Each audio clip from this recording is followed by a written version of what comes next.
राधे राधे प्यारे साथियों, स्वागत है आपका प्रद्योत गुरुकुल में। मैं हूं पीके सर, उपस्थित हूं आपके मध्य। आज की हमारी चर्चा का विषय है हिंदी गद्य साहित्य। अर्थात हमने एक प्रश्न आपसे किया था कि हम एक मैराथन क्लास लाना चाह रहे हैं और उस मैराथन क्लास में आप कौन सा विषय पढ़ना चाहेंगे। तो विभिन्न विद्यार्थियों ने अपने अपने मत दिए, सबके मतों का स्वागत किया और स्वागत कर रहे हैं हम। बहुत अच्छा, आपने जवाब दिया। और सबसे अधिक जो मत आया वो ये आया कि आधुनिक काल की गद्य विधाएं, आधुनिक काल का गद्य साहित्य, इस पर आप प्रश्नोत्तरी लेकर आइए। तो ये हमारा पहला प्रयोग है, पहली वीडियो है जो प्रश्नोत्तरी के रूप में है। हमारे पास कंप्यूटर सहायक अभी नहीं है, तो हमने अपने हाथ से लिखकर और उसे PDF बनाकर और आपके लिए यहाँ पर बोर्ड में लगाई हुई है।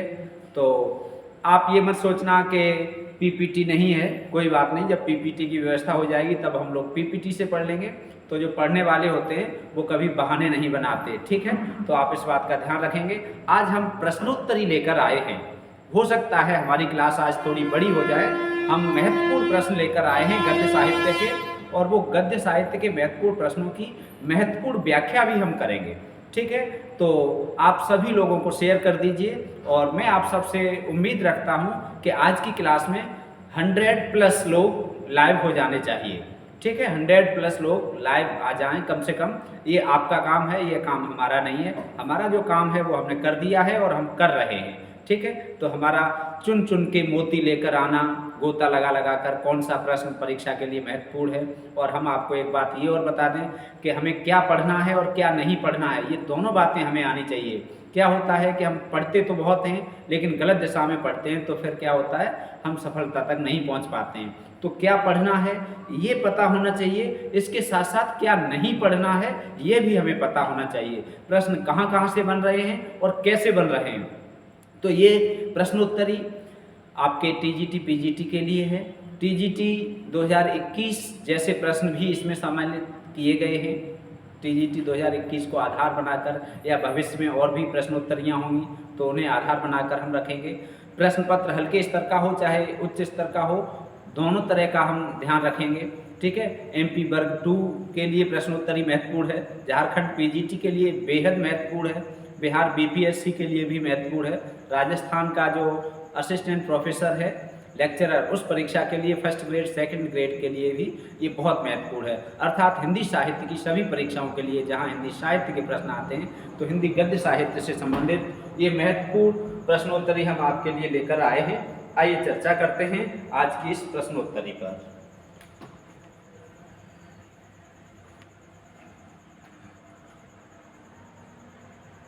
आज की प्रश्नोत्तरी बेहद खास होने वाली है और इस प्रश्नोत्तरी को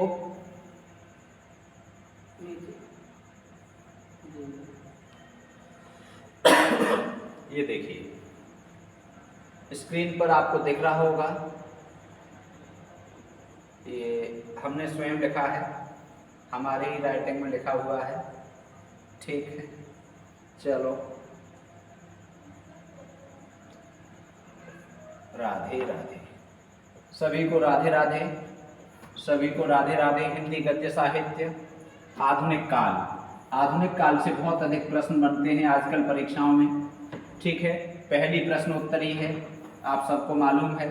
और यदि इस प्रश्नोत्तरी पर आप सबका रेस्पॉन्स अच्छा आया तो फिर आगे हम प्रश्नोत्तरी जारी करेंगे, लगातार कोशिश करेंगे कि अधिक से अधिक चुनिंदा प्रश्न आपको पहुंचाए जाएं जो परीक्षा में आपके लिए लाभकारी होंगे, ठीक है। तो ये सब आपका दायित्व है, आपका कर्तव्य है कि इस प्रश्नोत्तरी को अधिक से अधिक शेयर कीजिए, जिससे कि अधिक से अधिक लोगों तक पहुँचे और फिर हमारा भी उत्साह बढ़े, हमारा भी मन लगे कार्य करने में। और वैसे मन तो लग रहा है, आप सब बहुत सारा स्नेह दे रहे हैं, बहुत सारे कमेंट कर रहे हैं, फ़ोन भी कर रहे हैं और लाइक शेयर भी कर रहे हैं, उसके लिए आप सबका हृदय से आभार है, धन्यवाद है। लेकिन फिर भी इस प्रश्नोत्तरी पर आपकी प्रतिक्रिया हमारी अगली प्रश्नोत्तरियों के लिए हमारे आगे के कार्य को निर्धारित करेगी, ठीक है। प्रद्योत गुरुकुल चैनल सब्सक्राइब करेंगे। TGT PGT आप किसी भी परीक्षा में हैं उसके लिए महत्वपूर्ण है। आगे बात करते हैं, पहला प्रश्न हम आपको थोड़ा सा समय भी देंगे, कुछ सेकंड का, ज़्यादा नहीं क्योंकि वीडियो लंबी होगी, तो 5 सेकंड 2 सेकंड का समय देंगे, आप अपना उत्तर लिख सकते हैं, आप अपने आप को परख सकते हैं। कुछ नहीं है तो अपनी कापी पेंसिल लेकर बैठिए और एक एक का आपके अनुसार कौन सा सही है, बी सी डी जो भी है, आप एक उसके सामने ए बी सी डी जो भी है वो लिख लेंगे। इस तरह से आप सारे प्रश्नों के उत्तर लिख लेंगे और अंत में आप जांच लेंगे कि आपके कितने प्रश्न सही हैं और कौन कौन से सही नहीं थे, और जो नहीं है उन्हें आप अच्छे से पढ़ेंगे। ठीक है। दिल्ली मेरा प्रदेश किस विधा की कृति है? दिल्ली मेरा प्रदेश किस विधा की कृति है? बहुत महत्वपूर्ण कृति है। पहला विकल्प है डायरी, दूसरा विकल्प है रेखाचित्र, तीसरा विकल्प है संस्मरण और चौथा विकल्प है आत्मकथा। तो आप देखिए इसमें से विकल्प बताइए इसमें से कौन सा सही है। आप आंसर लिखिए, कमेंट बॉक्स में लिखिए। ठीक है, आपने जांच लिया होगा, बस इससे ज़्यादा समय हम खराब नहीं करेंगे आपका। ये दिल्ली मेरा प्रदेश डायरी विधा की है। कौन सी विधा की रचना है? डायरी विधा की। आप स्क्रीनशॉट भी ले सकते हैं। इसका ए विकल्प सही है, डायरी विधा की रचना है दिल्ली मेरा प्रदेश, और दिल्ली मेरा प्रदेश डायरी विधा की है। ए विकल्प इसमें सही है। ठीक है। अब ये डायरी है किसकी, ये भी हमें यहाँ पता होना चाहिए। तो ये डायरी किसने लिखी है? रघुवीर सहाय। ठीक है। रघुवीर सहाय 1951 में प्रतीक के संपादक बनकर दिल्ली गए। कब गए? 1951 में। काय के संपादक बनकर गए? प्रतीक, जो प्रतीक पत्र है उसके संपादक बनकर दिल्ली में गए थे। ठीक है। तो जो रघुवीर सहाय हैं, इन रघुवीर सहाय ने धर्मवीर भारती परीक्षाओं में कई बार पूछा गया है। धर्मवीर भारती द्वारा, भारती हमने यहाँ नहीं लिखा है, जगह कम है, धर्मवीर भारती द्वारा संपादित पत्र धर्मयुग में इन्होंने कुछ स्तंभ लिखे। धर्मवीर भारती के कहने पर इन्होंने स्तंभ लिखे, और जो स्तंभ लिखे गए थे वो दिल्ली की डायरी नाम से लिखे गए थे। ठीक है। और वो स्तंभ इन्होंने किस नाम से लिखे, ये भी बहुत महत्वपूर्ण है। दिल्ली की डायरी के लिए जो स्तंभ इन्होंने लिखे थे वो सुंदरलाल नाम से लिखे थे। ठीक है, याद रखेंगे आप। इन्होंने सुंदरलाल नाम से दिल्ली की डायरी नाम से इन्होंने स्तंभ लिखे थे। बहुत सारे स्तंभ लिखे थे। ठीक है। 150 से अधिक किस्तों में इन्होंने जो लिखे थे उनका फिर बाद में संकलन करके और एक महत्वपूर्ण पुस्तक के रूप में, महत्वपूर्ण डायरी के रूप में उसे प्रकाशित कराया, जो दिल्ली मेरा प्रदेश नाम से प्रसिद्ध हुई। ठीक है। इसकी भूमिका छोटी सी भूमिका है, जिससे इन्होंने 2-4 शब्द इस नाम से दिया है। भूमिका क्या है इनकी, इस डायरी की 2-4 शब्द इस डायरी की भूमिका है। ठीक है। 2-4 शब्द नाम से इस डायरी की भूमिका इन्होंने लिखी है, और इस डायरी में 7 शीर्षक हैं। शीर्षक पूछे जाएं कितने हैं इस डायरी में, तो शीर्षक हैं 7। शीर्षक कितने हैं? 7 शीर्षक हैं, और 7 शीर्षक डायरी विभाजित की गई है। कौन कौन से शीर्षक हैं? मौखिक रूप से हम आपको बताए दे रहे हैं। राजपथ के तले, पथरीला पत्थर, भाषा भ्रमजाल, धूप हवा धूप, संस्कृत की झुरझुरी, लघु मानव शिशु, भारी भरकम चेहरे। इस प्रकार से ये 7 क्या है, इस डायरी के 7 शीर्षक हैं। ठीक है। तो पहला प्रश्न, इस प्रश्न से आपको कम से कम 20 प्रश्न मिले। लगभग मेरे हिसाब से 10 से अधिक तो मिल ही गए, 15-20 प्रश्न हो गए। कौन सी डायरी किस नाम से लिखा, इस डायरी में कितने शीर्षक हैं, किस विधा की रचना है, धर्मवीर भारती कौन से पत्र के संपादक थे। ठीक है। और रघुवीर सहाय कौन से पत्र के संपादक थे, प्रतीक के थे। ठीक। तो और इस डायरी का जो भूमिका है वो किस नाम से लिखी गई, 2-4 शब्द इस नाम से लिखी गई। ठीक है। तो इस तरह से जो प्रश्न हैं आप इन्हें नोट करते रहिए और आगे बढ़ते हैं। अब दूसरा प्रश्न आपकी स्क्रीन पर दिख रहा है। ठीक है। आप लोग कमेंट करते हैं कि स्क्रीन से सर थोड़े से हट जाया करिए, स्क्रीन शॉट लेने में दिक्कत होती है, इसलिए हम थोड़े से पीछे हो जाते हैं। यहीं से आपको देख रहे हैं। स्वर्ग में विचार सभा का आयोजन, स्वर्ग में विचार सभा का आयोजन नामक व्यंग्य नामक व्यंग्य के लेखक हैं। स्वर्ग में विचार सभा का आयोजन, ये एक निबंध है और व्यंग्यात्मक निबंध है। इसके लेखक कौन हैं? 4 विकल्प हैं: शरद जोशी, भारतेंदु हरिश्चंद्र, रविंद्र कालिया और हरशंकर परसाई। आप कमेंट बॉक्स में लिखिए, अपने आप को जांचिए, आपके अनुसार कौन सा उत्तर सही है, कौन सा उत्तर सही है। तो स्वर्ग में विचार सभा का आयोजन, इस नाम से जो व्यंग्य लिखा है वो भारतेंदु हरिश्चंद्र ने लिखा है। किसने लिखा है? तो ये निबंध वेरी इंपॉर्टेंट है परीक्षा की दृष्टि से।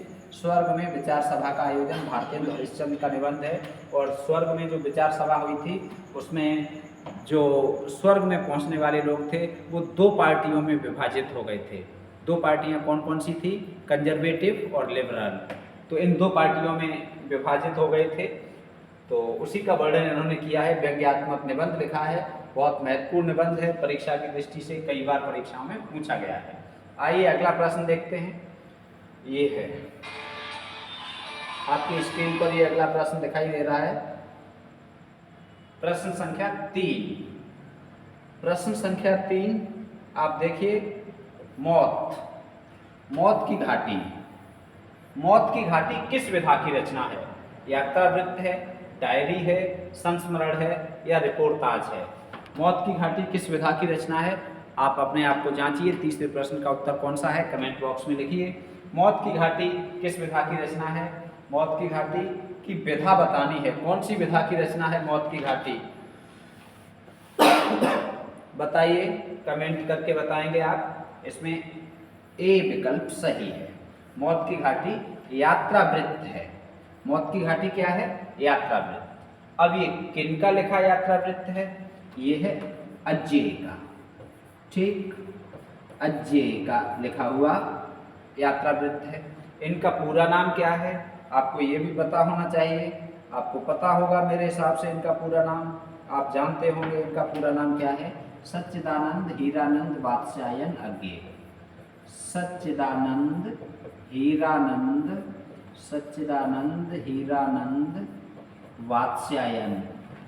वात्स्यायन अज्ञेय। ठीक है, ये लिखा हुआ है, ये इनका उपनाम है। अज्ञेय का अर्थ क्या होता है? जिसे जाना न जा सके। ठीक है, अनेक शब्दों के लिए एक शब्द में भी ये पूछा जाता है कि जिसे जाना न जा सके उसे क्या कहते हैं? तो अज्ञेय। ठीक, अब है, हम ये कह रहे हैं मौत की घाटी। अरे यायावर रहेगा याद। अरे, ये आप जानते हैं, बहुत महत्वपूर्ण है। अरे यायावर रहेगा याद। अरे यायावर रहेगा याद, ये यात्रावृत्त संकलन है। ये क्या है? यात्रावृत्त संकलन। यात्रावृत्त का संकलन है ये। संकलन ये किनका है? ये आप जानते हैं, ये अज्ञेय जी का है। अरे यायावर रहेगा याद, यात्रावृत्त संकलन है। ठीक है, तो इस यात्रावृत्त में, इस संकलन में अज्ञेय जी ने 8 यात्रावृत्त संकलित किए हैं। कितने यात्रावृत्त संकलित किए हैं? 8। ठीक है, तो 8 जो यात्रावृत्त संकलित किए हैं, परशुराम का तुर्खम पहला है, जो परशुराम का तुर्खम। परशुराम का तुर्खम, परशुराम का तुर्खम। परशुराम का तुर्खम पहला क्या है? सही से लिखने की जगह नहीं है, चलो कोई बात नहीं, सुन के लिख लो आप। परशुराम का तुर्खम पहला क्या है? परशुराम का तुर्खम। दूसरा क्या है? किरणों की खोज में। किरणों की खोज में दूसरा यात्रावृत्त, किरणों की खोज में। दूसरा यात्रावृत्त क्या है? किरणों की खोज में। इसमें जो संकलित हैं, अरे यायावर रहेगा याद, उसमें दूसरा। तीसरा यात्रावृत्त क्या है? तीसरा यात्रावृत्त है देवताओं के अंचल में। चौथा है मौत की घाटी में, जो आपने यहाँ लिखा हुआ है। चौथा क्या है? मौत की घाटी में। पांचवा है एलोरा, एलोरा की जो गुफाएं हैं वो एलोरा। छठा है माजुली। सातवां है बहता पानी और आठवां है सागर सेवित मेघ मेखलित। ठीक है, कन्याकुमारी से नंदा देवी। ये 8 हैं, यहाँ लिखने की जगह नहीं है, चलो कोई बात नहीं, मौखिक हमने आपको बता दिया है। ये जो महत्वपूर्ण था वो हमने यहाँ लिख दिया है, बाकी आप लिखना चाहें तो लिख लें। कई बार अंदर से प्रश्न पूछा जाता है इसलिए हम बता रहे हैं। ठीक है, अगला प्रश्न देखते हैं अब हम। परीक्षाओं की दृष्टि से काफी महत्वपूर्ण है। क्या? ये जो आपकी स्क्रीन पर आया है अगला चौथा प्रश्न है, क्या है? ऋण जल धन जल। ये देखो परीक्षाओं की दृष्टि से बहुत महत्वपूर्ण है। ऋण अर्थात माइनस, धन अर्थात प्लस। तो ये ऋण जल का मतलब जल की कमी, और प्लस जल का मतलब जल की अधिकता। ऋण जल धन जल, एक तरफ इशारा कर रहा है ऋण जल की तरफ, अर्थात जल की कमी, सूखा, और एक तरफ जल की अधिकता बाढ़। तो धन जल को हम क्या समझेंगे? बाढ़। और ऋण जल को हम क्या समझेंगे? सूखा। ठीक है, वर्षा का ना होना, सूखा। तो ऋण जल सूखा हो गया, धन जल बाढ़ हो गई। ठीक है, ये किनकी रचना है? सबसे पहले तो यही पूछा जाता है। तो ये रेणु जी की रचना है। ठीक, फणीश्वरनाथ रेणु, आप जानते हैं मेला आंचल के लेखक हैं, आंचलिक उपन्यासकार हैं। ठीक है, बहुत महत्वपूर्ण लेखक हैं। आजकल इनका ये ऋण जल धन जल बहुत पसंद आ रहा है, एक्सपर्ट को, पेपर बनाने वाले विशेषज्ञों को बहुत पसंद आ रहा है, और पाठ्यक्रम में भी हर जगह लगा हुआ है, और बार बार यहाँ से प्रश्न पूछे जाते हैं, और इसमें अंदर से प्रश्न पूछे जाते हैं। इसलिए हम इसके लिए आपका ये काफ़ी आपके हिसाब से अच्छा प्रश्न है, बहुत अच्छा प्रश्न है। पहला विकल्प है 1966 में बिहार में पड़े सूखा का वर्णन है, इसमें सूखा का चित्रण है। दूसरा विकल्प है 1975 में बिहार में आई बाढ़ का वर्णन है इसमें। तीसरा विकल्प है 1967 में पुनपुन नदी। ठीक है, अब ये पुनपुन नदी हमने तो नहीं देखी है। ये पुनपुन नदी पटना नगर में है। यदि कोई हमें पटना से देख रहा है, बिहार से देख रहा है, तो हमें बताएं ये नदी है, वास्तव में है, कैसी है, कितनी अच्छी है। तो ये अभी आजकल इसमें जल है या नहीं है, बिहार वाले लोग बताएंगे इसे। ठीक है, तो पुनपुन नदी का जल राजेंद्र नगर, ये कई बार पूछा जाता है कि पुनपुन नदी का जल कौन से नगर में प्रवेश कर गया था? तो राजेंद्र नगर, पटना में एक राजेंद्र नगर है, उस राजेंद्र नगर में जल प्रवेश कर गया था। उपर्युक्त सभी। ठीक है, उपर्युक्त शब्द को आप, एक उपरोक्त है,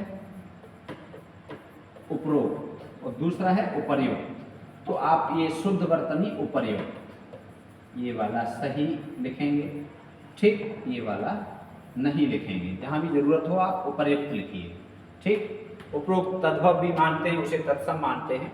तो ये कौन सा विकल्प सही है, आप उत्तर दीजिए कमेंट बॉक्स में। और मेरे हिसाब से तो इसका उत्तर डी होना चाहिए, क्योंकि ऋण जल धन जल में 1966 में बिहार में पड़े सूखा का भी वर्णन है, 1975 में बिहार में आई बाढ़ का भी वर्णन है, 1967 में पुनपुन नदी का जल राजेंद्र नगर पटना में घुस गया था, इसका भी वर्णन है।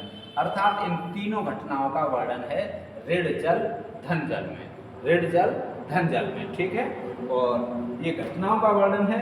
इससे आपको यदि हम यहाँ पूछें कि इसकी विधा क्या है इस रचना की, तो इस घटनाओं का वर्णन कौन सी विधा में आता है वो आप जानते हैं। कौन सी विधा होती है? रिपोर्ताज। ठीक है, रिपोर्ताज कौन सी भाषा का शब्द है? फ्रांसीसी। ठीक है, कहाँ से आया है? तो रिपोर्ताज है ये फणीश्वरनाथ रेणु का, बहुत महत्वपूर्ण है। चौथा प्रश्न हो गया। आइए देखते हैं पांचवा प्रश्न। पांचवा प्रश्न देख रहे हैं, महत्वपूर्ण प्रश्न, बेहद महत्वपूर्ण प्रश्न लेकर आए हैं। अंत तक आप बने रहिए, और हमें विश्वास है कि हमारे द्वारा दिए गए प्रश्न आपकी परीक्षा में आपको ज्यों के त्यों देखने को मिलेंगे, और बहुत अच्छे अच्छे प्रश्नों का संकलन है। आगे और अच्छे प्रश्न आ रहे हैं, सारे ही अच्छे प्रश्न हैं। अगला प्रश्न है पांचवा, घर का जोगी जोगड़ा। कहावत कही जाती है, घर का जोगी जोगड़ा, घर की मुर्गी दाल बराबर। घर वाले की लोग वैल्यू नहीं समझते, बाहर वाले की बहुत समझते हैं। ठीक है, तो हमारी वैल्यू, हम भी आपके घर के हैं, आपके लिए जोगी हैं। ठीक है, कोई बात नहीं, हम तो आपको घर के क्यों मान रहे हैं? क्यों हैं? क्योंकि आप भी हिंदी के विद्यार्थी हैं, हम भी हिंदी के विद्यार्थी हैं। तो मेरी भी माँ हिंदी है, आपकी भी माँ हिंदी है, और एक ही माँ के बेटे बेटियाँ हुए तो भाई बहन हुए, तो भाई बहन हुए सब तो आपस में क्या हुए, एक घर के हुए। तो हम आपको अपने घर के मानते हैं, तो आप हमें भाई घर का जोगी जोगड़ा कह सकते हो। हमारी वैल्यू न समझो तब भी कोई बात नहीं है, हम तो आपके लिए मेहनत करेंगे ही करेंगे, ठीक है। घर का जोगी जोगड़ा किस विधा की कृति है, कौन सी विधा की कृति है, ये आप ध्यान रखेंगे। कई विद्यार्थी से विधा को विद्या भी लिख देते हैं, ठीक है, ये नहीं लिखना है, यहाँ विधा शब्द है, ठीक। कहानी है, रेखा चित्र है, संस्मरण है, आत्मकथा है।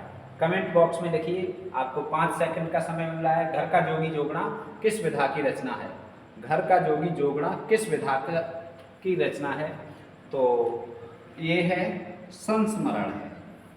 संस्मरण, सम उपसर्ग लगा है स्मरण में, स्मरण में क्या उपसर्ग लगा है, सम। सम का अर्थ होता है अच्छी तरह, स्मरण का अर्थ होता है याद करना, ठीक है। अच्छी तरह याद करना अर्थात बीती हुई यादों को जब कोई लेखक बहुत ही अच्छे कलात्मक ढंग से लिखता है, किसी महापुरुष, किसी महान लेखक या किसी श्रेष्ठ व्यक्ति के साथ यादें जुड़ी होती हैं, तो वो साहित्यिक विधा में इस संस्मरण कहलाता है। तो ये घर का जोगी जोगड़ा संस्मरण है। अब देखो ये बहुत महत्वपूर्ण रचना है, और इस ये लिखी किसने है, एक प्रश्न तो ये आता है। विधा आपने पढ़ ली, तो घर का जोगी जोगड़ा किनकी रचना है, घर का जोगी जोगड़ा किसने लिखी है। दूसरा प्रश्न यहाँ से बनेगा, घर का जोगी जोगड़ा के लेखक कौन है, घर का जोगी जोगड़ा के लेखक हैं काशीनाथ सिंह, काशीनाथ सिंह। घर का जोगी जोगड़ा के लेखक कौन हैं, काशीनाथ सिंह। और काशीनाथ सिंह ने किन के ऊपर लिखी है, एक प्रश्न ये आता है कि घर का जोगी जोगड़ा किसे कहा है, तो काशीनाथ सिंह, डॉक्टर काशीनाथ सिंह ने घर का जोगी जोगड़ा कहा है डॉक्टर नामवर सिंह को। किसे कहा है, डॉक्टर नामवर सिंह, अर्थात घर का जोगी जोगड़ा कौन है, नामवर सिंह। अब नामवर सिंह को घर का जोगी जोगड़ा क्यों कहा है, नामवर सिंह काशीनाथ सिंह के बड़े भाई थे। काशीनाथ सिंह कितने भाई थे, नामवर सिंह 3 भाई थे। कितने भाई थे, 3 भाई। तो 3 भाई में नामवर सिंह जो थे वो सबसे बड़े थे। नामवर सिंह कैसे थे, सबसे बड़े थे, इसलिए बड़े होने के कारण इन्हें बड़के भी कहा जाता था। नामवर सिंह को क्या कहा जाता था, बड़के, बड़के। इसी संस्मरण में इन्होंने कहा है कि हमारे बड़े भाई नामवर सिंह को बड़के नाम से पुकारा जाता था। और दूसरे नाम के कौन थे, एक ये हो गए, दूसरे रामजी सिंह, रामजी सिंह, ठीक है, 1 2 3, ये एक बड़े भाई, बीच के भाई और छोटे भाई, ये 3 भाई थे, ठीक है। और इनके पिता का नाम क्या था, मास्टर। मास्टर कौन से थे, नाम क्या था उनका, मास्टर नागर सिंह। इनके पिता का नाम क्या था, मास्टर नागर सिंह, ठीक है, मास्टर नागर सिंह। जन्म कहाँ हुआ था, जीयनपुर।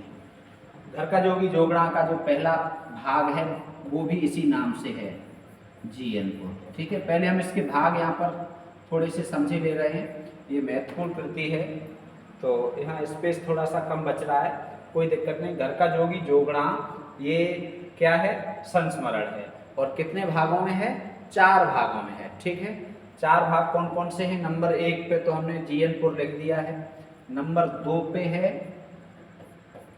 गरबीली गरीबी, ये है गरबीली गरीबी, ठीक है, गरबीली गरीबी। दूसरा गरबीली गरीबी वो है, कर लो, ये है, ठीक है, 2 हो गए। तीसरा भाग इसका था घर का जोगी जोगड़ा। तीसरा क्या है इसका, घर का जोगी जोगड़ा, जो हमने यहाँ रखा हुआ है, घर का जोगी जोगड़ा, घर का जोगी जोगड़ा, घर का जोगी जोगड़ा, ठीक है। घर का जोगी जोगड़ा अर्थात घर का जोगी जोगड़ा जो संस्मरण है वो 4 भागों में है। कितने भागों में है? 4। जीयनपुर, गरीबी, गरबीली गरीबी वो है, ठीक। तीसरा है घर का जोगी जोगड़ा और चौथा है परिशिष्ट, ठीक है। चौथा क्या है? परिशिष्ट, जिसे नामवर से काशी नाम भी दिया गया है। परिशिष्ट को नामवर से काशी, नामवर का मतलब नामवर से है और काशी का मतलब है काशीनाथ सिंह, ठीक है। ये है परिशिष्ट, ये क्या है? परिशिष्ट है इस रचना का, ठीक है। तो 4 भागों में है। घर का जोगी जोगड़ा बहुत महत्वपूर्ण रचना है, बार बार परीक्षाओं में पूछी जा रही है, आजकल ट्रेंडिंग में चल रही है ये, ठीक है। तो घर का जोगी जोगड़ा 4 भागों में है, ठीक। और इनका गांव, पैतृक गांव जीयनपुर, जिसे ऊसर गांव भी कहा जाता था, ठीक है। और इसका यदि भूमिका की बात की जाए तो स्मरण नाम से इन्होंने छोटी सी भूमिका इसकी लिखी है। चलो अब चलते हैं अगले प्रश्न पर, ठीक है। छठा प्रश्न देखते हैं। ये चलो छठा प्रश्न, ओम प्रकाश वाल्मीकि की आत्मकथा है। हमने अभी आपको आत्मकथा का एक वीडियो उपलब्ध कराया है, आपने देखा है तो बहुत अच्छी बात है, और नहीं देखा है तो उसे देखें। ओम प्रकाश वाल्मीकि की आत्मकथा कौन सी है? जूठन है। सारी आत्मकथाएं हमने उसमें पढ़ी हैं, दलित आत्मकथाएं, एक ही वीडियो में, ठीक है। तो वो आप देख लेंगे। अपनी खबर, ये आत्मकथा किनकी है? अपनी खबर पांडे बेचन शर्मा उग्र की है। पांडे बेचन शर्मा उग्र, अपनी खबर किनकी आत्मकथा है? पांडे बेचन शर्मा उग्र की। मेरी असफलताएं, ये आत्मकथा किनकी है? मेरी असफलताएं, ये आत्मकथा है बाबू गुलाब राय की। किनकी है?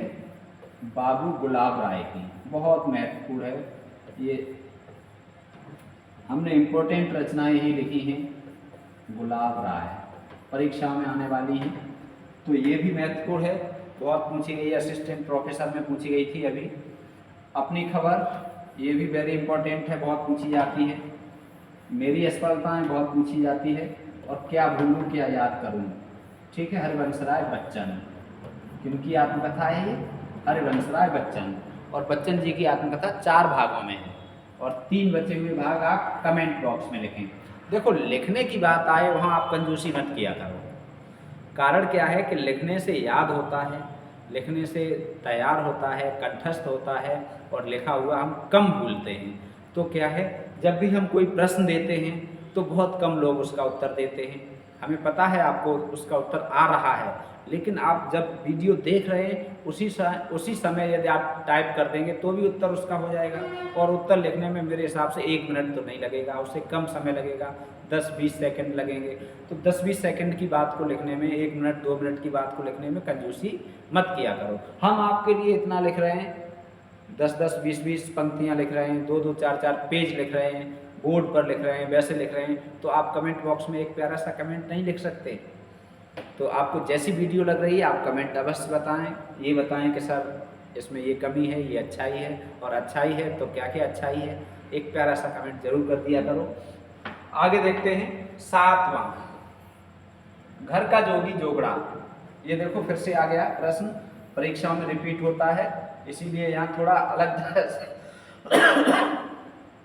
घर का जोगी जोगड़ा किसके बारे में लिखा गया है? तो काशीनाथ सिंह, डॉक्टर नामवर सिंह, हजारी प्रसाद द्विवेदी और प्रेमचंद। तो घर का जोगी जोगड़ा है वो अभी हमने आपको बता दिया है, डॉक्टर नामवर सिंह, ये डॉक्टर नामवर सिंह के बारे में लिखा गया है। अभी थोड़ी देर पहले बताया था, काशीनाथ सिंह ने नामवर सिंह को घर का जोगी जोगड़ा कहा है, अर्थात घर में जोगी जोगड़ा होता है। घर का विद्वान, घर के विद्वान की वैल्यू कम समझी जाती है, ठीक है, कोई बात नहीं। तो ये है बी विकल्प इसमें सही है। 7वां प्रश्न का बी विकल्प सही है। अगला देखते हैं 8वां प्रश्न,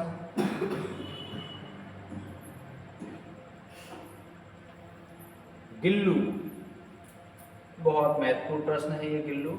परीक्षाओं में बार बार पूछा जाता है। गिल्लू, ये आ गया गिल्लू भाई, आओ गिल्लू। रेखा चित्र, गिल्लू रेखा चित्र मूलतः संकलित है स्मृति की रेखाएं में, अतीत के चलचित्र में, पथ के साथी में या मेरा परिवार में। कमेंट बॉक्स में लिखिए, 5 सेकंड का समय है। कहाँ संकलित है ये गिल्लू, इसका संकलन कहाँ किया गया है? स्मृति की रेखाओं में, अतीत के चलचित्र में, पथ के साथी में, मेरा परिवार में। कमेंट बॉक्स में लिखो, कमेंट बॉक्स में लिखो। 5 सेकंड होने वाले हैं, हो गए 5 सेकंड, ठीक है। गिल्लू मूलतः मेरा परिवार में संकलित है। काय में संकलित है? मेरा परिवार में। अब देखो मेरा परिवार जो रेखा चित्र है ये बहुत महत्वपूर्ण है और इसमें बहुत ही रोचक ढंग से रेखा चित्र लिखा गया है, ठीक है। संस्मरण इसमें लिखे गए हैं, यादें इसमें लिखी गई हैं। तो मेरा परिवार में क्या क्या शामिल किया गया है, इन्होंने कौन कौन से जीव जंतुओं को शामिल किया गया है, यहाँ से प्रश्न बनने की संभावना बार बार रहती है और कई बार आया है। तो मेरा परिवार, अब हम यहाँ से हटाएंगे तो फिर जगह कम रहती है, आगे से जगह का ध्यान रखेंगे थोड़ा सा। मेरा परिवार गिल्लू, तो पहले यहीं से शुरू करे ले रहे हैं। गिल्लू क्या था? गिल्लू क्या था? गिलहरी। गिल्लू क्या था? गिलहरी, ठीक है, एक हो गया। मेरा परिवार में गिल्लू जो है वो क्या है? गिलहरी है। दूसरा प्राणी है मेरा परिवार में, मोर। दूसरा प्राणी क्या है? मोर। अब इस मोर का नाम बताइए। मोर को उन्होंने क्या नाम दिया है? गिलहरी को तो नाम दिया है गिल्लू, गिलहरी को नाम क्या दिया है? गिल्लू। मोर को क्या दिया है? मोर को क्या नाम दिया है? कमेंट बॉक्स में लिखो। मेरा परिवार में जो मोर पक्षी है उसे महादेवी वर्मा ने क्या नाम दिया है? नहीं मालूम तो कोई बात नहीं, नीलकंठ। मोर का कंठ कैसा होता है? नीला, अर्थात मोर का ही पर्यायवाची होता है नीलकंठ। गिल्लू का ही पर्यायवाची अब आजकल मान लो गिलहरी, ठीक है। तीसरा हिरणी, हिरणी भी है इसमें। तीसरा क्या है? हिरणी। हिरणी को नाम क्या दिया है? सोना, बाबू सोना, ठीक है। सोना कहती थी, क्या कहती थी हिरणी को? महादेवी वर्मा हिरणी को क्या कहती थी? हिरणी का मतलब हिरणी, और हिरणी को क्या नाम दिया था? सोना दिया था, ठीक है, सोना। गाय भी थी इसमें, यहाँ लिखे दे रहे हैं हम, गाय। अगला प्राणी क्या था? गाय। गाय का नाम क्या था? कमेंट बॉक्स में छापो। गाय का नाम क्या था? गाय को महादेवी वर्मा ने क्या नाम दिया था? गौरा। गाय को नाम क्या दिया था? गौरा। कितने हो गए? गिल्लू, मोर, हिरणी, गाय, 4 हो गए। अगला गाय के बाद खरगोश था। कौन था? खरगोश। खरगोश को नाम क्या दिया है? कमेंट बॉक्स में लिखो, खरगोश को नाम क्या दिया है? खरगोश को महादेवी वर्मा जो पालतू जानवर खरगोश था उसको क्या नाम दिया है? खरगोश को नाम दिया है दुर्मुख। क्या नाम दिया है? दुर्मुख। खरगोश को क्या नाम दिया है महादेवी वर्मा ने? दुर्मुख, ठीक है, याद रखेंगे। खरगोश का मुख कैसा होता है? बुरा, ठीक है। कुत्ता भी था। कुत्ता किस नाम से इन्होंने पाल रखा था, या कुत्ता का नाम क्या था? कुत्ता। कुत्ता को महादेवी वर्मा, ये इनके महादेवी वर्मा के पालतू जानवर हैं सब। कुत्ता का नाम क्या था? कमेंट बॉक्स में लिखो, कुत्ता का नाम क्या था? बताइए, कुत्ता को क्या कहा गया था? कुत्ता को नीलू। कुत्ता को नाम क्या कहते थे? नीलू, ठीक है। कुत्ता हो गया, कुत्ता नीलू नाम से था। कुत्ता के बाद अगला क्या था? नेवला, जैसे निक्की, और कुतिया थी। कुतिया भी थी एक, कुतिया। कुतिया, कुतिया का नाम क्या था? कमेंट बॉक्स में लिखो। नेवला का नाम क्या था? हमने आपको बता दिया। नेवला का नाम क्या था? निक्की। नेवला का नाम क्या था? निक्की, ठीक है। ये सारे ही नाम परीक्षाओं के लिए महत्वपूर्ण है, इसलिए यहाँ लिखा रहे हैं। कुतिया किस नाम से? रोजी नाम से। कुतिया किस नाम से? रोजी नाम से। अब कितने हो गए? 8 हुए और एक बचा घोड़ी, लास्ट 9वां घोड़ी। ठीक है, घोड़ी का नाम क्या था? घोड़ी का नाम क्या था? घोड़ी पर विवाह होता है तब कौन बैठ के आता है? दूल्हे राजा।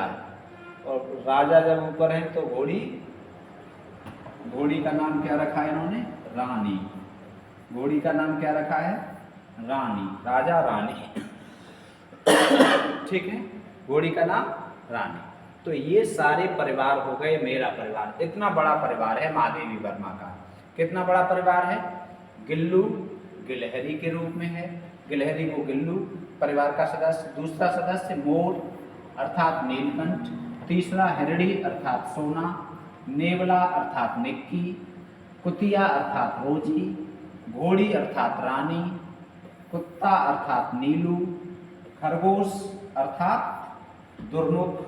गौरा गाय। ये मेरा परिवार है, अर्थात महादेवी वर्मा का ये परिवार है। इसमें कितने? 7 अध्याय और 9 संस्मरण हैं। ये सब 9 हो गए।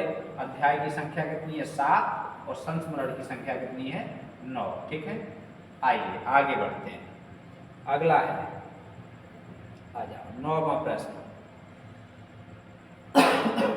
9वां प्रश्न है, कलाकारों की रिलीफ पार्टी का वर्णन किस ग्रंथ में है? या विकल्प में दिए गए जो 4 विकल्प हैं उनमें से कहाँ आया है? कलाकारों की रिलीफ पार्टी, ऋण जल धन जल में, स्वर्ग में विचार सभा का आयोजन, इसमें गिल्लू में, बड़े भाई साहब में। ठीक है, गिल्लू हमने खूब विस्तार से पढ़ लिया है। अभी बड़े भाई साहब आप जानते ही, बड़े भाई साहब प्रेमचंद के बड़े भाई साहब कहानी है, प्रेमचंद की बहुत महत्वपूर्ण कहानी है, बड़े भाई साहब याद रखेंगे। स्वर्ग में विचार सभा का आयोजन हम लोगों ने पहले ही प्रश्न में पढ़ा है, दूसरे में भारतेंदु हरिश्चंद्र का व्यंग्यात्मक निबंध है। अब ये बचा ऋण जल धन जल। इसमें वर्णन आया है काय का? कलाकारों की रिलीफ पार्टी का। ठीक है, असिस्टेंट प्रोफेसर में पूछा गया था पिछले वर्ष। अगला देखते हैं, दिल्ली मेरा प्रदेश के रचनाकार हैं। चलो यहाँ रचनाकार पूछ रहे हैं, दिल्ली मेरा प्रदेश के रचनाकार कौन है? तो दिल्ली मेरा प्रदेश के रचनाकार आप बताओ, कमेंट बॉक्स में लिख दो। अभी अभी बताया है दिल्ली मेरा प्रदेश, और किस नाम से लिखा था इन्होंने? किस नाम से लिखा था? सुंदरलाल। सुंदरलाल याद रखेंगे, किस नाम से लिखा था? सुंदरलाल नाम से लिखा था। धर्मवीर भारती के पत्र धर्मयुग में एक विशेषांक छपता था, एक स्तंभ छपता था, उसके लिए इन्होंने डायरी लिखी थी, सुंदरलाल नाम से लिखी थी और धर्म युग में प्रकाशित कराते थे। ठीक है, धर्मवीर भारती के कहने पर लिखी थी। तो दिल्ली मेरा प्रदेश किसकी रचना है? रघुवीर सहाय की है।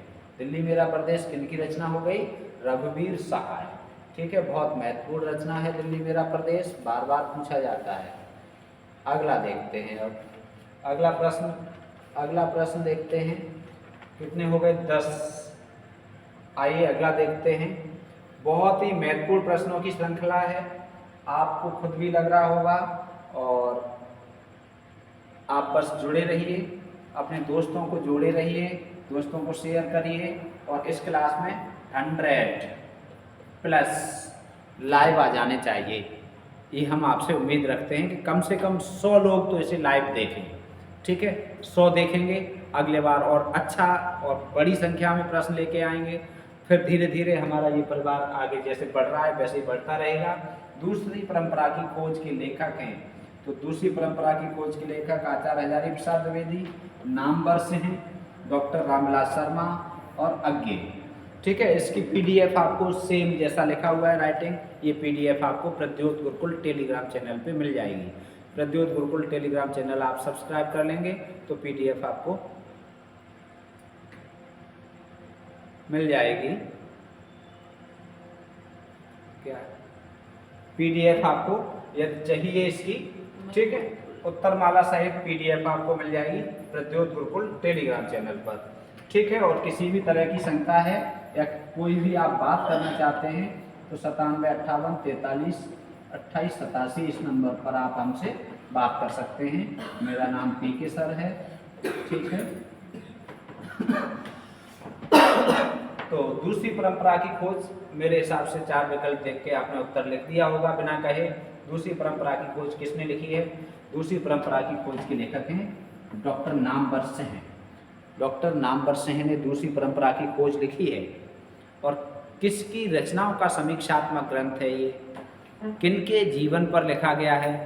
तो वो है आचार्य हजारी प्रसाद द्विवेदी। अर्थात आचार्य हजारी प्रसाद द्विवेदी पर आधारित ग्रंथ है दूसरी परंपरा की खोज, जिसके लेखक हैं डॉक्टर नामवर सिंह। दूसरी परंपरा की खोज का मतलब है आचार्य हजारी प्रसाद द्विवेदी की जो आलोचनात्मक कृतियां हैं उनका समीक्षात्मक वर्णन किया है। किसने? डॉक्टर नामवर सिंह ने। किस ग्रंथ में? दूसरी परंपरा की खोज। ठीक है, तो ये बहुत महत्वपूर्ण रचना है, परीक्षाओं में बार बार आई है और बार बार आने की संभावना है। देखो, कहीं भी किसी परीक्षा में प्रश्न आ रहा है तो हम आपके लिए जुटा कर लाए हैं, ढूंढ कर लाए हैं, और ये हैं मोती। और ये समय बताएगा, हम बड़ी बात तो नहीं कहते, ये समय बताएगा कि आने वाले पेपर्स में ये मोती आपको ऐसे ही चमकते हुए दिखाई देंगे पेपर में, जैसे यहाँ चमक रहे हैं बोर्ड पे। ठीक है, तो ये पहला आपका विकल्प इसमें इनके जीवन पर आधारित है और बी विकल्प इसमें सही है। ठीक है, कौन सा? दूसरी परंपरा की खोज नामवर सिंह। किनकी है ये? नामवर सिंह की। ठीक है, अगला देखते हैं, एक साहित्यिक की डायरी। एक साहित्यिक की डायरी, ये है अगला। ये परीक्षाओं में बार बार पूछा गया है, एक साहित्यिक की डायरी, इसके लेखक कौन है? ठीक है, आप कमेंट बॉक्स में लिखें। तब तक आपके पास 5 सेकंड का समय है। मुक्तिबोध हैं, अजित कुमार हैं, या फणीश्वर नाथ रेणु हैं, या रामविलास शर्मा हैं। तो एक साहित्यिक की डायरी किनकी है? कमेंट बॉक्स में लिख दीजिए। मुक्तिबोध की रचना है। किनकी रचना है ये? मुक्तिबोध की। एक साहित्यिक की डायरी के लेखक कौन है? मुक्तिबोध है। ठीक है, मुक्तिबोध कौन है? मुक्तिबोध। अच्छा, मुक्तिबोध है एक साहित्यिक की डायरी। तो फिर अजित कुमार की रचना क्या है? अंकित होने दो। अंकित होने दो क्या है? अंकित होने दो। अंकित होने दो, थोड़ा सा अंकित होने दो। ठीक है, इनकी रचना वन तुलसी की गंध। वन तुलसी की गंध। ठीक है, वन तुलसी की गंध। और रामविलास शर्मा की रचना, रामविलास शर्मा की रचना कौन सी है? रामविलास शर्मा की रचना कौन सी है? बहुत महत्वपूर्ण रचना है। इधर लिखे, यहाँ लिख दें, यहाँ लिखे दे रहे हैं, चलो जगह तो कम है। पंचरत्न। ठीक है, एक साहित्यिक की डायरी मुक्तिबोध की, अजित कुमार की है अंकित होने दो, फणीश्वर नाथ रेणु की है वन तुलसी की गंध, और रामविलास शर्मा की है पंचरत्न। ठीक है, बस इतनी चर्चा करेंगे इस पर, ज़्यादा नहीं, फालतू का टाइम बर्बाद नहीं करेंगे किसी भी प्रश्न पर। जो प्रश्न परीक्षा की दृष्टि से जितने महत्वपूर्ण हैं, जितनी चर्चा आवश्यक है, उतनी हमें करनी है। ठीक है, हमें ये ध्यान रखना है कि हमें वही पढ़ना है जो हमें परीक्षा में काम आए। ठीक है, फालतू का नहीं पढ़ना है, और पढ़ने के लिए पूरा जीवन पढ़ा है। यदि आपको विद्वता हासिल करनी है तो आप एक जीवन क्या, सैकड़ों, हजारों, लाखों जीवन तक पूरी पढ़ाई नहीं कर पाएंगे। सर्वज्ञ तो कभी कोई न हुआ है, न कभी कोई हो सकता है। ठीक है, तो बस हम क्या करेंगे, हम ऐसा पढ़ेंगे जो हमारी परीक्षा में काम आए, बस काम का पढ़ें। हिंदी का पहला रिपोर्टाज है लक्ष्मीपुरा है, प्लाट का मोर्चा है, या क्षण बोले कण मुस्काए है, या जहाँ फब्बारे लहू रोते हैं। कमेंट बॉक्स में छाप दो, कमेंट बॉक्स में इसका उत्तर लिख दो। हिंदी का पहला रिपोर्टाज कौन सा है? हिंदी का पहला रिपोर्टाज कौन सा है? कमेंट बॉक्स में लिख दो। ठीक है, लिखो लिखो, हिंदी का पहला रिपोर्टाज, रिपोर्टाज कौन सी भाषा का शब्द है? कमेंट बॉक्स में लिखो। पहला रिपोर्टाज है लक्ष्मीपुरा। ठीक है, ये विकल्प सही है। पहला रिपोर्टाज कौन सा है? लक्ष्मीपुरा। पहला रिपोर्टाज लक्ष्मीपुरा 1938 ईस्वी। कब प्रकाशित हुआ? 1938 ईस्वी। ठीक है, लेखक कौन है इसके? लेखक कौन है? शिवदान सिंह चौहान। शिवदान सिंह चौहान। लेखक कौन है? लक्ष्मीपुरा, शिवदान सिंह चौहान। बहुत पूछा जाता है, वेरी वेरी इंपॉर्टेंट है। पेपर उठा के देखोगे तो अपने आप पता चल जाएगा। शिवदान सिंह चौहान। प्लाट का मोर्चा किनका है? शमशेर बहादुर सिंह। शमशेर बहादुर सिंह का है, ठीक है, शमशेर बहादुर सिंह। प्लाट का मोर्चा किनका है? शमशेर बहादुर सिंह। अरे भाई, मोर्चा में तो शेर ही जाते हैं और शेर में भी सब शमशेर अर्थात बहादुर लोग ही तो मोर्चा लेते हैं। लड़ाई में कौन जाता है? जो बहादुर होता है। तो प्लाट पर, और प्लाट पर लड़ाई हो रही हो तो विशेष शमशेर चाहिए। तो प्लाट पर लड़ाई के लिए कौन चाहिए? शमशेर अर्थात बहादुर। और अगला है क्षण बोले कड़ मुस्काए, कन्हैयालाल मिश्र प्रभाकर। ये किनका है? कन्हैयालाल मिश्र प्रभाकर का। कन्हैयालाल मिश्र प्रभाकर, ठीक है, कन्हैयालाल मिश्र प्रभाकर का क्षण बोले कड़ मुस्काए, ठीक है, वेरी इंपॉर्टेंट है। ठीक है, इसका मतलब है जो कन्हैयालाल थे, भगवान श्री कृष्ण थे, वो एक क्षण भी मुस्कुराते थे तो एक क्षण भी बोलते थे तो कड़ मुस्कुराने लगते थे। हम ऐसे याद करेंगे, कभी नहीं भूलेंगे। जब भगवान श्री कृष्ण एक क्षण मुस्कुराते थे तो कड़ मुस्कुराने लगते थे, ठीक है। क्षण बोलते थे मतलब थोड़ा सा उन्होंने बोला नहीं कि साले कड़ तक मुस्कुराने लगते थे। और जहाँ फब्बारे लहू रोते हैं, नासिरा शर्मा, नासिरा शर्मा, ठीक है, जहाँ फब्बारे लहू रोते हैं, नासिरा शर्मा। तो आप ये 4 प्रश्न आपको महत्वपूर्ण मिले। हिंदी का पहला रिपोर्टाज लक्ष्मीपुरा, शिवदान सिंह चौहान, ठीक है। प्लाट का मोर्चा, शमशेर बहादुर सिंह। क्षण बोले कड़ मुस्काए, ये असिस्टेंट प्रोफेसर में अभी आया था पिछले बार। तो क्षण बोले कड़ मुस्काए, कन्हैयालाल मिश्र प्रभाकर। जहाँ फब्बारे लहू रोते हैं, नासिरा शर्मा। वेरी इंपॉर्टेंट 4 रचनाएं आपको मिली रिपोर्टाज की। अगला है 14वां प्रश्न, देखिए। व्योमकेश दरवेश किसके जीवन पर आधारित रचना है? वेरी इंपॉर्टेंट, बहुत महत्वपूर्ण प्रश्न। व्योमकेश दरवेश किसके जीवन पर आधारित रचना है? व्योमकेश दरवेश किसके जीवन पर आधारित रचना है? हजारी प्रसाद द्विवेदी, विश्वनाथ त्रिपाठी, शरत चंद्र, अमृतलाल नागर। व्योमकेश दरवेश किसके जीवन पर आधारित है? व्योमकेश दरवेश। दरवेश का अर्थ क्या होता है पहले तो ये बता दो। चलो, दरवेश का अर्थ क्या होता है? फकीर। दरवेश का अर्थ क्या होता है? फकीर। दरवेश का अर्थ क्या होता है? भिखारी। दरवेश का अर्थ क्या होता है? भिखारी। ठीक है, तो व्योमकेश दरवेश किसके जीवन पर आधारित है? आपने लिख दिया होगा, ये है हजारी प्रसाद द्विवेदी के जीवन पर आधारित। और लिखी किसने है? विश्वनाथ त्रिपाठी, इन्होंने लिखी है, ठीक है। इस ग्रंथ के लेखक विश्वनाथ त्रिपाठी। और ये व्योमकेश दरवेश किसे कहा गया है? अर्थात ये नाम भी पूछा जाता है, व्योमकेश दरवेश किसे कहा जाता है? तो व्योमकेश दरवेश कहा जाता है हजारी प्रसाद द्विवेदी को, ठीक है। और शरत चंद्र के जीवन पर कौन सी रचना है? शरत चंद्र के ये जीवन पर कौन सी है या इनसे संबंधित कौन सी है? आवारा मसीहा। कौन सी है? आवारा मसीहा। बहुत महत्वपूर्ण जीवनी है, हिंदी की सबसे महत्वपूर्ण जीवनी कह सकते हैं हम। सबसे महत्वपूर्ण जीवनी में से एक है आवारा मसीहा, विष्णु प्रभाकर ने लिखी है, ठीक है। और अमृतलाल नागर के जीवन पर आधारित कौन सी है? अमृतलाल नागर के जीवन पर आधारित कुमुद नागर। अमृतलाल नागर के जीवन पर आधारित जीवनी कौन सी है? बताओ। लिखी किसने है? कुमुद नागर ने। लिखी किसने है? कुमुद नागर ने। हमने आपको बता दिया कुमुद नागर ने लिखी है। अब बता दो आप कौन सी है? कुमुद नागर। कुमुद नागर ने अमृतलाल नागर के जीवन पर आधारित रचना लिखी है, उसका नाम लिख दो। बट वृक्ष की छाया में। कौन सी है? वेरी इंपॉर्टेंट है, बट वृक्ष की छाया में। बट वृक्ष की छाया में, ठीक है, बहुत महत्वपूर्ण है। कौन सी है? बट वृक्ष की छाया में। 14वां प्रश्न हो गया। आइए देखते हैं 15वां प्रश्न। 15वां प्रश्न है चिट्ठी पत्री के संपादक। चिट्ठी पत्री के संपादक कौन है? कमेंट बॉक्स में लिखो आप, 5 सेकंड का समय है आपके पास। चिट्ठी पत्री के संपादक कौन है?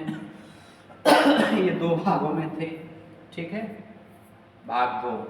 चिट्ठी पत्री के संपादक कौन थे? पुष्पा भारती, अमृत राय, रामविलास शर्मा और भारत यायावर। बताओ वो लोग कौन थे? कमेंट बॉक्स में लिखो। चिट्ठी पत्री आपने लिख दिया होगा, लिख दो।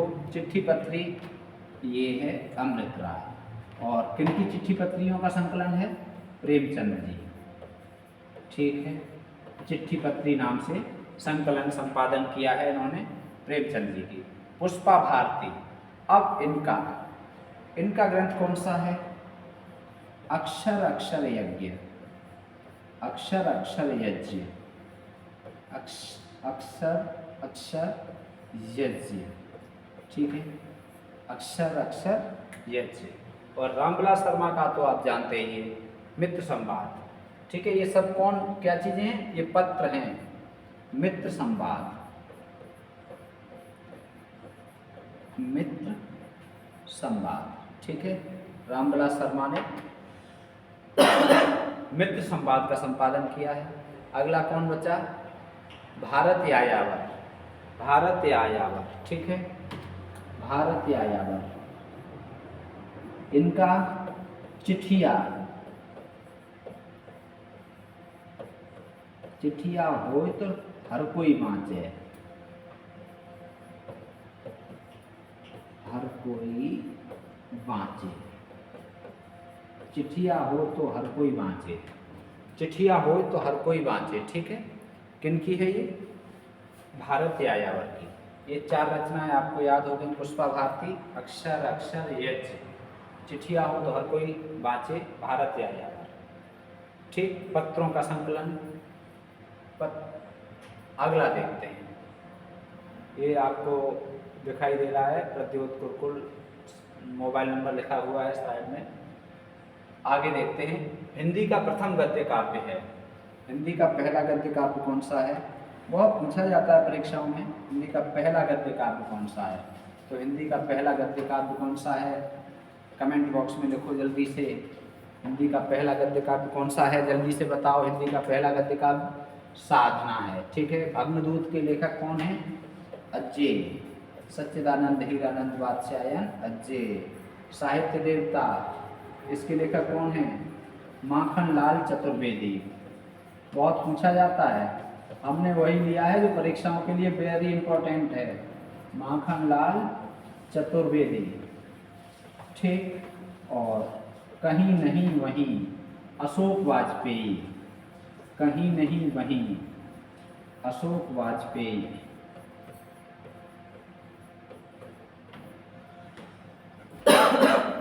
हिंदी का पहला गद्य काव्य कौन सा है? हिंदी का पहला गद्य काव्य आपको पता लग गया, साधना, ठीक है, ये विकल्प सही है। साहित्य देवता माखनलाल चतुर्वेदी, भग्नदूत अज्ञेय, कहीं नहीं वहीं, ये है अशोक वाजपेयी।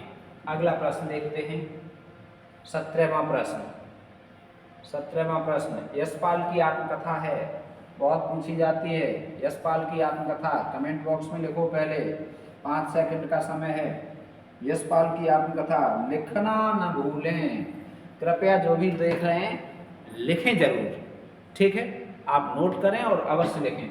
अब यशपाल की आत्मकथा कौन सी है? अपनी खबर, गर्दिश के दिन, अपनी धरती अपने लोग, सिंहावलोकन। 17वें प्रश्न का डी विकल्प सही है, सिंहावलोकन यशपाल की आत्मकथा है। अपनी खबर पांडे बेचन शर्मा उग्र की है। गर्दिश के दिन कमलेश्वर ने संपादित की है। 12 रचनाकारों की आत्मकथा है। अपनी धरती अपने लोग रामविलास शर्मा की है, ठीक है। 17वां प्रश्न का डी विकल्प सही है। अगला देखते हैं, चकिया से दिल्ली के संपादक हैं, वेरी इंपॉर्टेंट, चकिया से दिल्ली, चकिया से दिल्ली के संपादक हैं।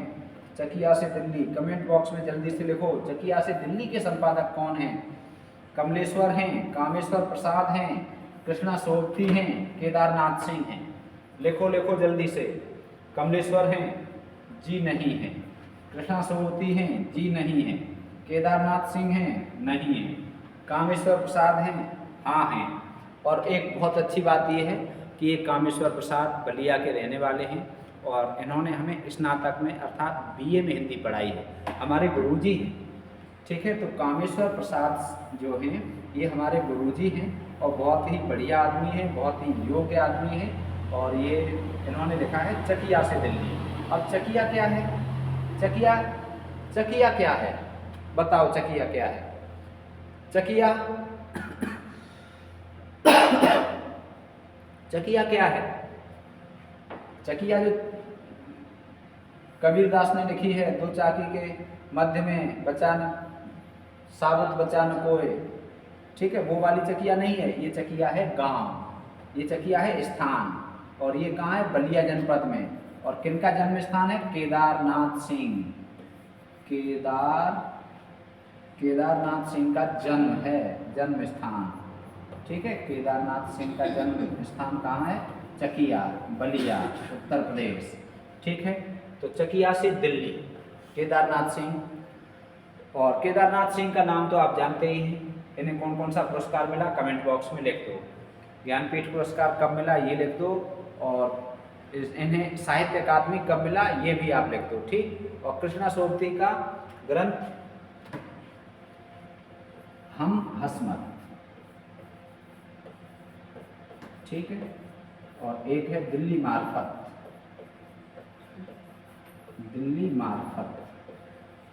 ठीक है, एक दिल्ली मार्फत और हम हसमत।